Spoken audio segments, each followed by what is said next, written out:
Fox, and was just seeing if you would lower his bonds or maybe give him a personal bond. He is retired and he has no income, and his DWI is set at 15,000.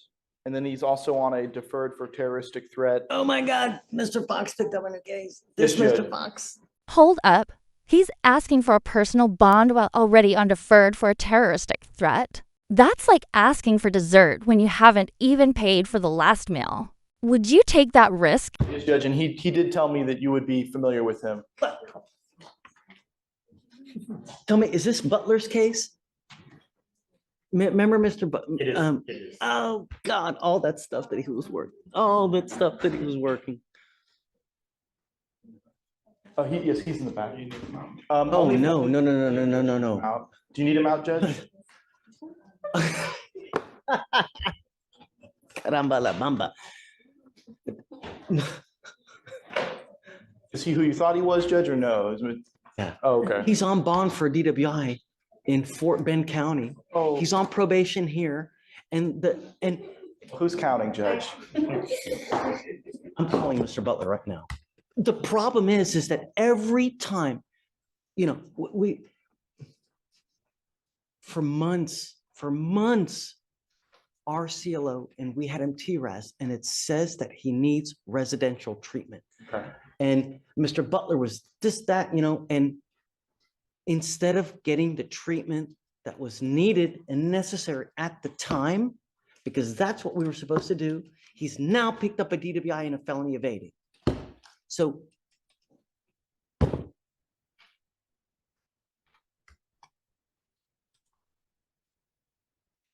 You need him brought out, Judge? no, Okay. no, but I need Mr. Butler, Is he his attorney? Jim Butler. Yeah. Okay. I guess he's the attorney on the deferred, or? Yeah, on the deferred, Okay. and he's representing him in Fort Bend as well. Have you talking to Jim? Talking. You've spoken to Jim.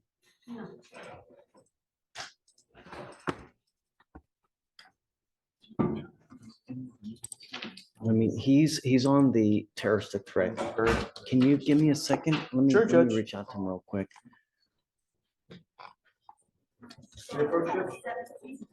Mr. Fox,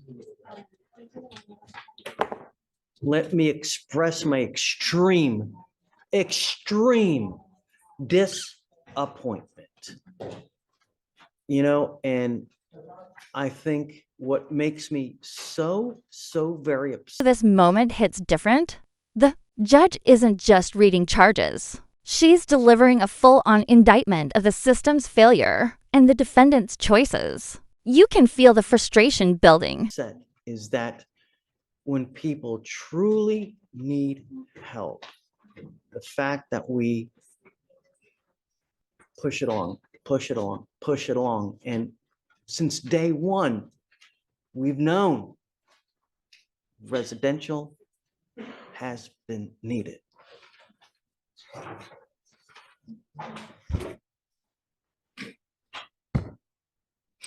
It's time.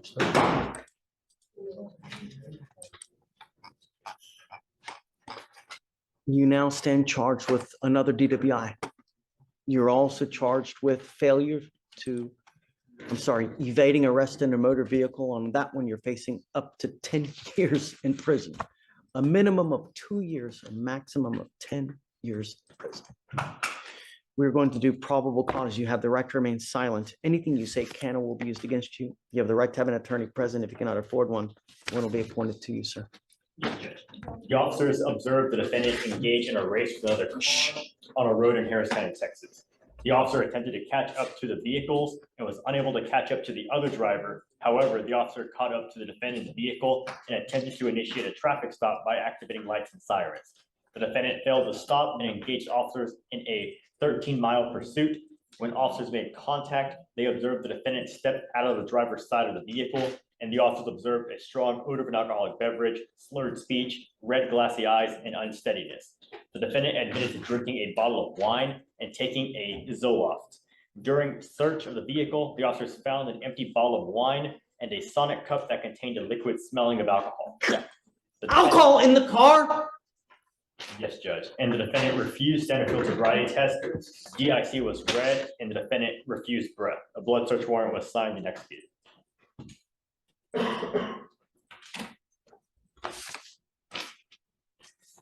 Mr. Fox, did we already have an affidavit on file that he's not supposed to drive? Let me double check.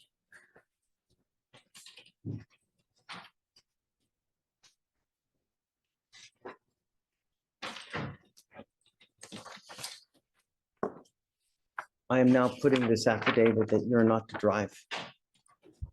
If I find that you drive, and I don't care what your reason is, if you get out, because I don't know if you're getting out, then I will have a contempt hearing and you'll be facing an additional 6 months in jail and a $500 fine every time you get into a. Boom. $50,000 across the board. The judge just flipped the script. From maybe release to good luck making bond. She's sending a message. This isn't a free ride anymore. Car and drive. I am now, if you get out, ordering you to be under home confinement. I think that your bond at $15,000 on the DWI is wholly insufficient, and I'm going to raise that to $50,000. I'm also going to raise the terroristic threat, the probation that you're on now. I'm also going to raise that to $50,000 and 50,000 and 1, 2, 3. How many cases does he have in Fort Bend open? I know he has the one DWI, but what else does he have? I believe it's just the one DWI judge. But Alex is gonna double check for us. And also, Judge, the complainant in the terroristic threat case did reach out to the felony prosecutor because she saw that the defendant had been arrested. She is currently has filed for divorce from the defendant, and she is requesting that he is not to be in house arrest at her house. It is under her name. So I'm not Okay. sure if that's the address we have on file, but if you were opposing house arrest, she was requesting that it's not there. Okay, so,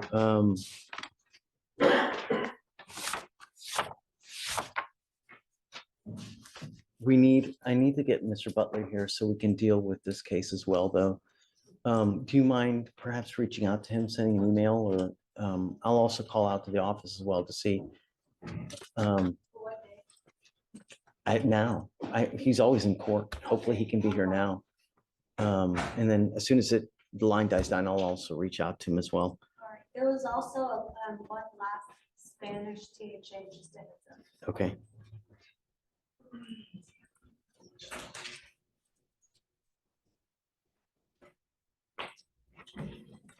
So she does not want any contact with him as far as, okay, so, Mr. Fox, you're not to have contact with the complaining witness in the terroristic threat. You're not to go with where they live, work. She just said that I'm not gonna live there. I mean, we talk every day that I'm. You're sitting not in- even, no, I mean, she doesn't want to have contact with him? No, that's not what she said. I'll go with the email, Judge. And when did she call the DAs? She emailed on November 21st. So I think that she saw that the new charges had been filed. She was just concerned, she expressed concern to the felony prosecutor that if the defendant is released to his home address, that's where she's currently staying, and they are going through a divorce. I don't think she'd said anything about no contact between the two. She just requests that he's not sent, Okay, today. so I won't do the no contact then. Okay. Okay.